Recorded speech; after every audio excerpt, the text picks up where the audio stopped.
Olá, seja muito bem-vindo. O programa Dualidade pede licença para entrar no seu lar, no seu ambiente. Eu sou Celina Sobral e trago para você convidados do exterior e também do Brasil muito especiais.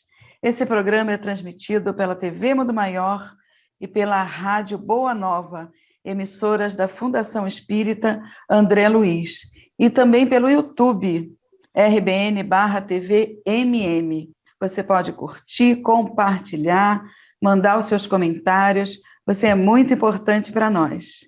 E hoje nós estamos trazendo ela que é educadora, evangelizadora, pedagoga, escritora, ex-presidente da Federação Espírita do Rio Grande do Sul, diretora do Conselho Estadual do Ensino Religioso do Estado do Rio Grande do Sul, representando a doutrina espírita. Ela trabalhou nessa condição de 2013 até 2019 e está aqui junto com a gente hoje, nos prestigiando, nos acariciando.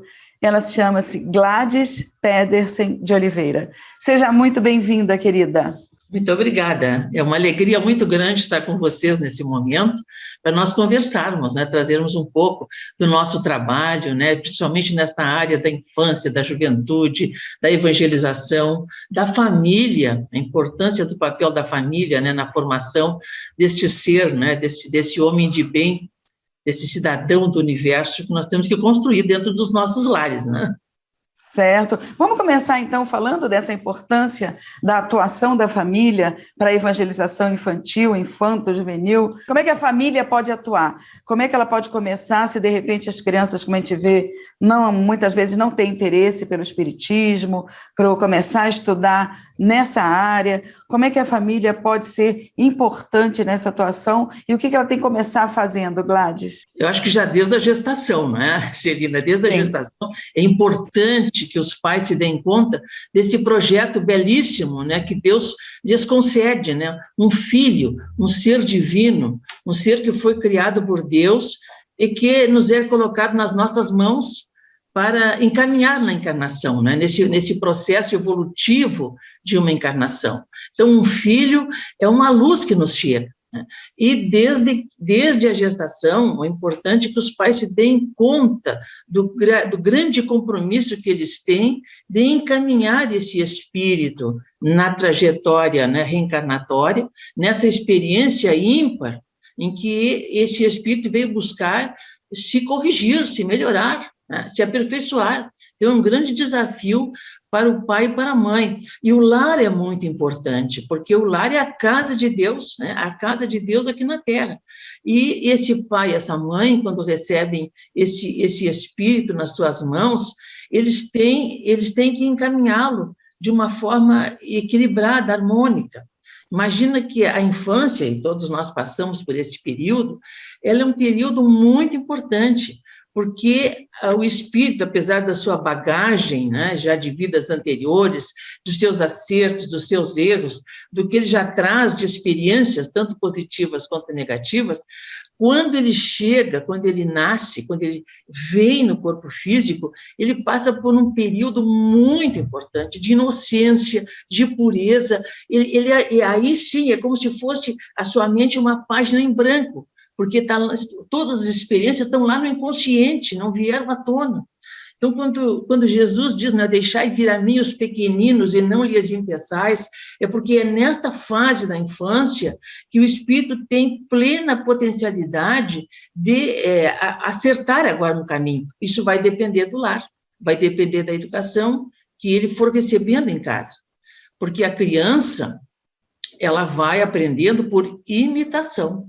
Ela imita o adulto, o pai, a mãe e os adultos que estão à sua volta a caminhar, ela imita para falar, ela imita nas atitudes. Então, aquele serzinho que está num período extraordinário, né, de construir uma nova personalidade, dessa vez muito equilibrada, positiva, ele vai se baseando principalmente nos pais, nos avós, naquelas pessoas que estão próximas. Então, a gente sempre coloca assim, né, que os pais, nós pais, no meu caso já avó, né, nós tínhamos que ter um programa de educação moral, Os pais tinham que ter um programa, mesmo que depois do casamento não dê certo, vão se separar, mas aquele programa moral é para aquele filho que é dos dois. Então, assim, tem que haver uma programação positiva. O que a gente pensa quando recebe uma criança? Ah, vai ter uma profissão maravilhosa, vai ter sucesso, né? A gente quer o melhor materialmente falando, mas emocionalmente, moralmente falando, o que nós queremos realmente que esta criatura seja? E nós espíritas, agora que temos essa visão muito mais ampla do significado da vida, temos uma responsabilidade muito maior, porque vai depender da maneira como essa criança vai sendo educada no lar, é que esse espírito vai se mostrar quem ele é. Então, aquela coisinha fofa, meiga, inocente, né? Ela vai mostrando devagarinho as unhas.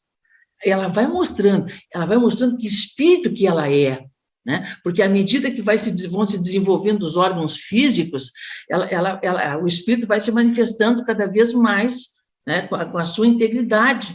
E aí, então, a gente vai notando, o pai e a mãe têm que notar o que precisa ser corrigido. Por isso é que Jesus diz, né? Sim, sim, não, não. Então, a firmeza, né, na educação do bem, não é com agressão, não é com gritaria, não precisa nem mudar o tom de voz, mas a criança vai percebendo, isto pode, isto não pode. Então, sofrer frustrações é importante nesse período, né? Porque o que acontece? Os pais têm uma tendência de fazer todas as vontades, de deixar que aquele espírito, que a criança só tenha momentos agradáveis, né? Quantos de nós, assim, se pudéssemos, colocaríamos o nosso filho, assim, numa proteção total, né? Sem as interferências do mundo negativas? Mas não, esta criança precisa dessas experiências. Mas o adulto tem que estar junto, tem que estar mostrando o caminho, tem que estar corrigindo. Não tem outra volta, né? Então, para a gente mostrar o caminho, porque a humanidade do ser humano se constrói no lar. A cidadania vai ser na escola depois, mas a humanidade, o ser humano, o ser moral, o ser ético, se constrói dentro do lar, dentro do lar. Então, quando a criança já chega na escola, nós como educadora de mais de 50 anos na educação e sempre atuando, a gente percebe no comportamento da criança com 5, 6 anos, 7, 8, como é que é o lar, como é que ela foi educada, quais são os valores pelos quais ela foi educada, como é que os pais a encaminharam, né, para a vida. Então, todas essas questões, nós, adultos, espíritas, pai, mãe, evangelizador, educador, avô, avó, temos que ter consciência disso aí. Esse espírito que nos chega às mãos vai ser um espelho da nossa conduta.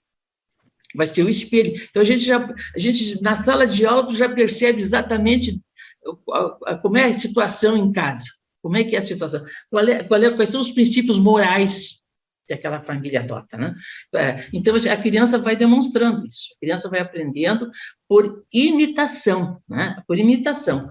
E o amor é muito importante. A criança precisa se sentir acolhida, aceita, ela precisa ter a ideia do pertencimento, eu pertenço a esta família, eu tenho meu espaço garantido nesta família.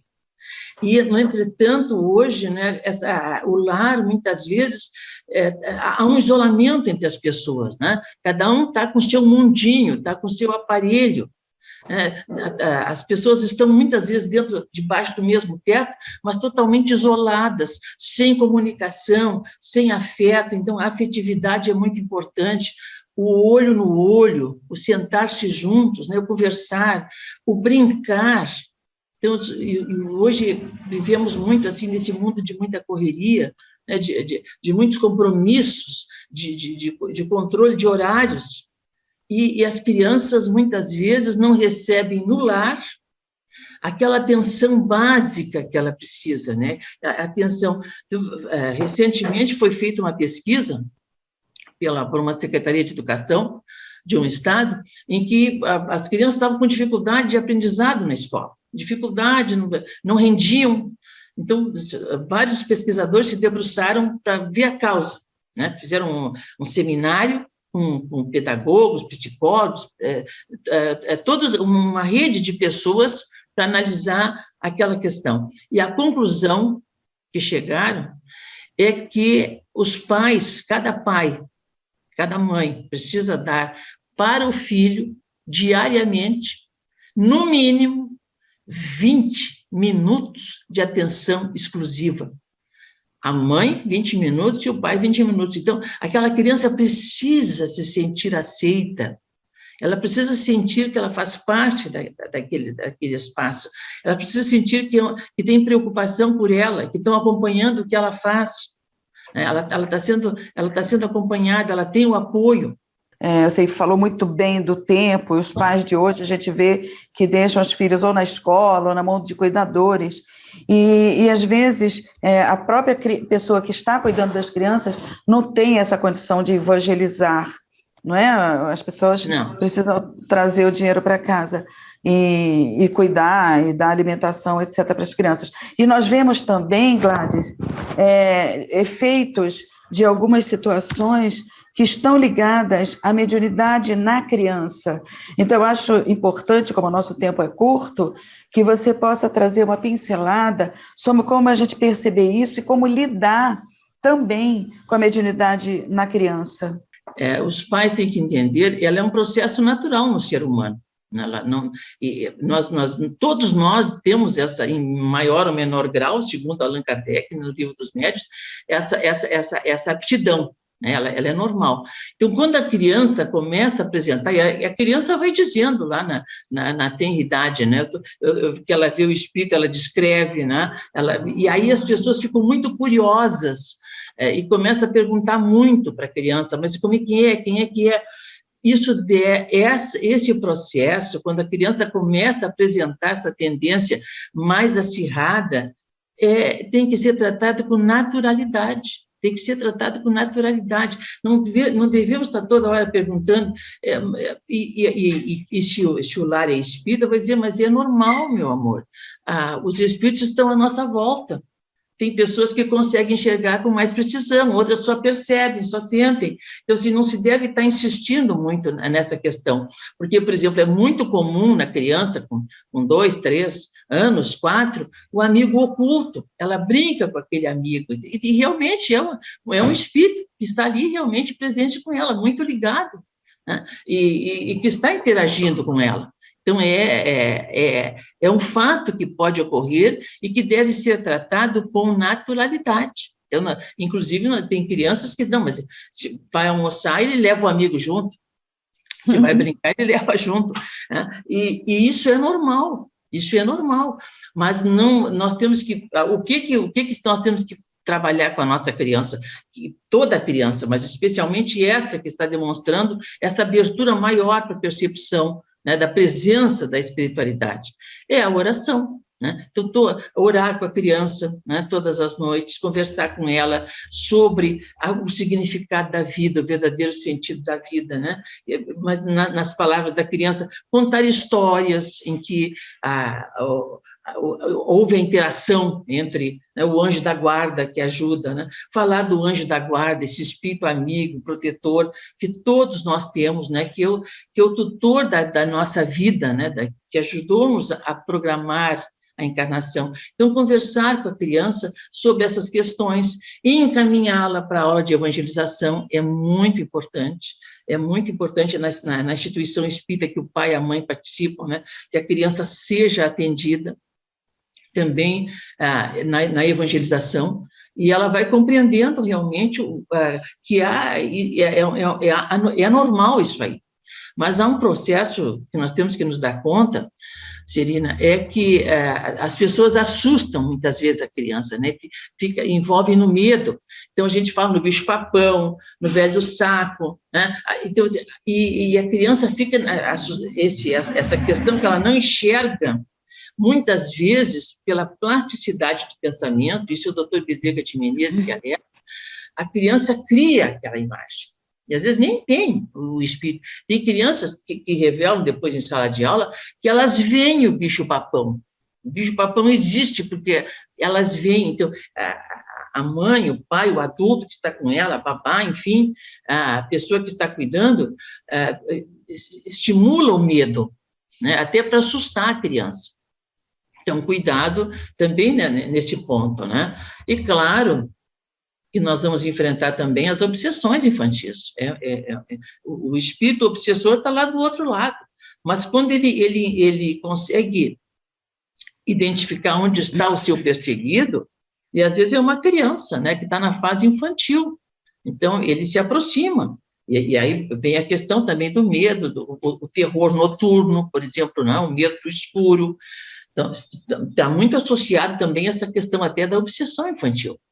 Então, novamente, a importância do evangelho no lar. O evangelho no lar tem um valor extraordinário, porque nesse momento do evangelho, ali estão reunidos esses espíritos todos, os bons, os menos bons, né, que também precisam ser educados. Mas há um aspecto, Celina, que a gente trabalha muito, nós trabalhamos muito com contação de história para as crianças, né? Assim, ela cai como uma luva, né, naquela cabecinha, porque a criança se identifica com os personagens da história, ela se identifica com a tristeza, com a alegria, né, com a perda, com a raiva, ela vai se identificando, e ela vê que sentir essas emoções é normal. É normal. Então, muitas vezes, eu costumo conversar com os pais, a gente educa também, não só a nossa criança, mas educamos também o obsessor que está ali, porque ele vai também ouvir aquela história de noite, aquela história bonita, né? que vai trazer uma mensagem positiva. Pode ser até um conto de fadas. Como é que termina o conto de fadas, né? Casaram e foram felizes para sempre. Tem uma fase que nós temos que passar para a criança, essa ideia, né, de que vai dar tudo certo, que vai se superar. Esses momentos difíceis vão passar. Então, essa construção dentro do lar, né, dessa ideia, né, do verdadeiro sentido da vida, ela tem que ser trabalhada com a nossa criança desde pequenina. E aí, então, esse espírito imortal, na fase da infância, vai estruturando uma personalidade sadia para essa encarnação, né? Uma personalidade que vai ter equilíbrio, que vai ter harmonia, né? Que vai compreender realmente, né, que nós temos que agir de forma correta, porque até os 13, 14 anos se constrói a identidade moral da atual existência, né, da personalidade da vida atual, até os 13, 14 anos.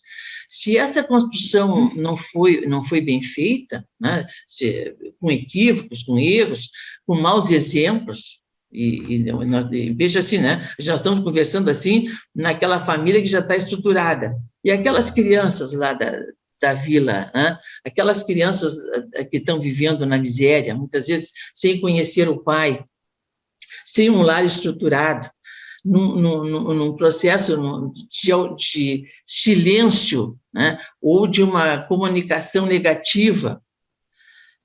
Como é que está sendo construída essa personalidade, né?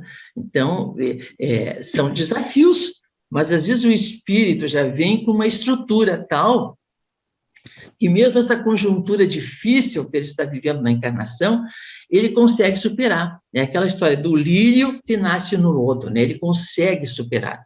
E, às vezes, é ele, esse espírito, né, já na fase da infância, que vai trazer luz para aquele espaço onde ele está, né? Luz para aquele lar, para aquela família, muitas vezes mutilada, difícil, né? Então, essa fase da educação no lar, ela é muito importante, ela é fundamental para estruturar essa personalidade sadia, né, desse espírito imortal.